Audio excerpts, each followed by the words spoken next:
Semuanya yang saya muliakan dan saya hormati juga takmir Masjid Al-Hijrah dan semuanya, dan juga para hadirin wal hadirah, saudara-saudariku semua yang saya cintai semua karena Allah Subhanahu wa taala. Tidak ada kata yang pantas untuk saya ucapkan pada malam ini kecuali kesyukuran saya kepada Allah, kesyukuran yang kita iringi dengan keyakinan hati dan sadarnya jiwa atas nikmat yang Allah berikan kepada kita semua. Terkhusus saya pribadi merasa mendapatkan kehormatan untuk diberi kesempatan oleh beliau Bapak Puspo untuk memberikan tausiah di malam yang mulia ini. Semoga kesempatan ini tidak saya sia-siakan untuk saya menyampaikan nasihat kepada saya pribadi khususnya dan hadirin wal hadirat pada umumnya.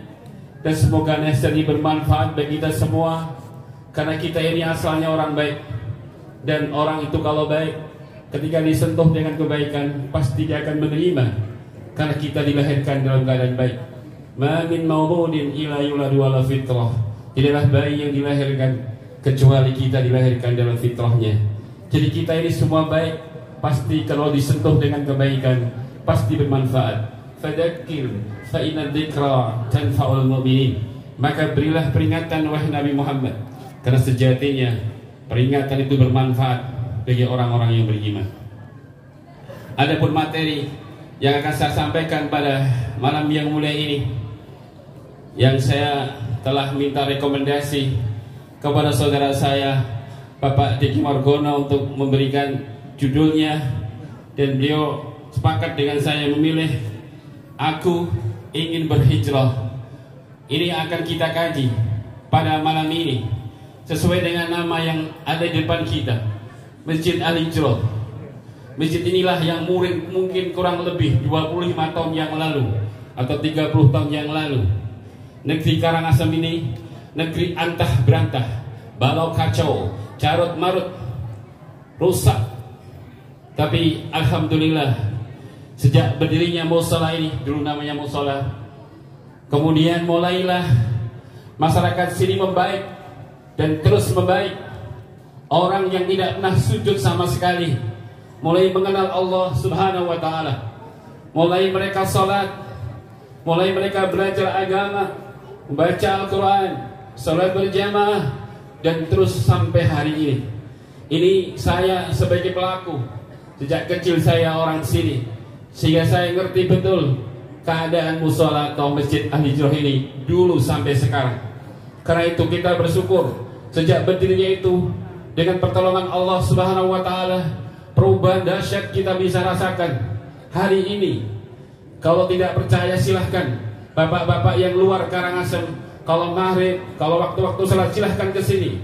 Masjid-masjid penuh, kaum muslimin semua, masyarakat di sini, kecil, tua, muda, laki, perempuan, keluar semua menuju salat. Kalau pengajian penuh, pengajian di situ kurang lebih 170 setiap kajian. Ini menunjukkan bagaimana perubahan yang dahsyat dengan adanya masjid ini. Saya berdoa semoga beliau yang mendirikan masjid ini mendapatkan amal yang sangat besar, pahala yang besar yang Allah janjikan. Rasulullah bersabda, sab'atun yujrillahu alal abd ajrahuna fil qabr ba'da mautihi. Ada 7 amalan yang Allah akan terus mengucurkan dan mencerahkan pahala di kubur sepeninggalnya hamba. Orang yang sudah meninggal tapi pahalanya masih mengucur di kuburnya. Di antaranya kata Nabi, man bana masjidan lillah, yaitu seorang yang membangun masjid karena Allah.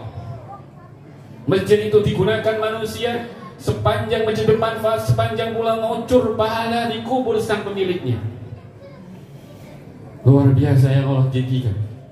Karena ini, pada kesempatan ini saya akan mengkaji masalah hijrah. Aku ingin hijrah.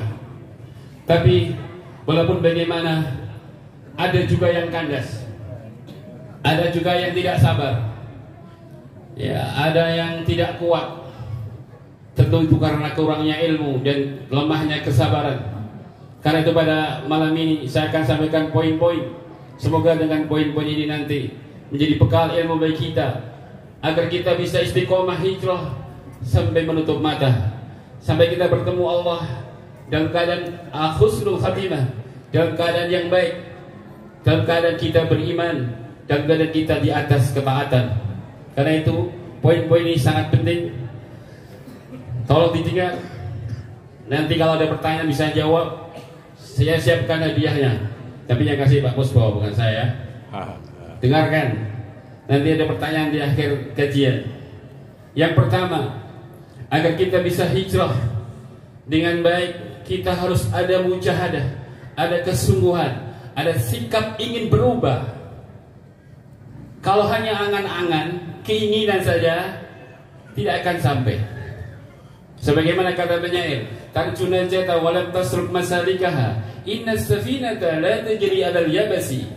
Kau menginginkan keberuntungan, namun apakah kau akan tinggalkan agama bapak moyangmu? Abu Thalib, kau akan tinggalkan agama bapak moyangmu?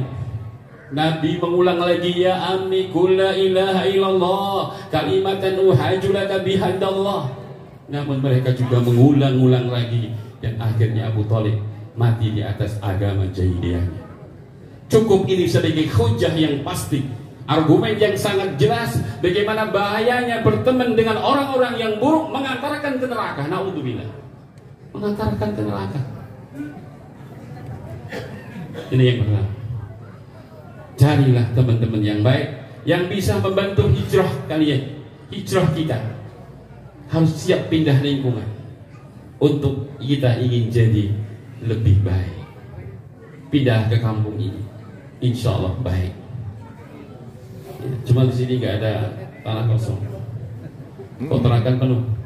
Setiap ada kosong pasti cepat laku di sini, Pak. Sudah ngerti lingkungannya baik. Sampai preman-preman Karangasem pernah bilang sama saya, preman Karangasem ini, bahwa Karangasem RT 3 RW 2 itu dikatakan Kaumane Solo itu, Kaumane Karangasem itu ya RT 3 RW 2 katanya.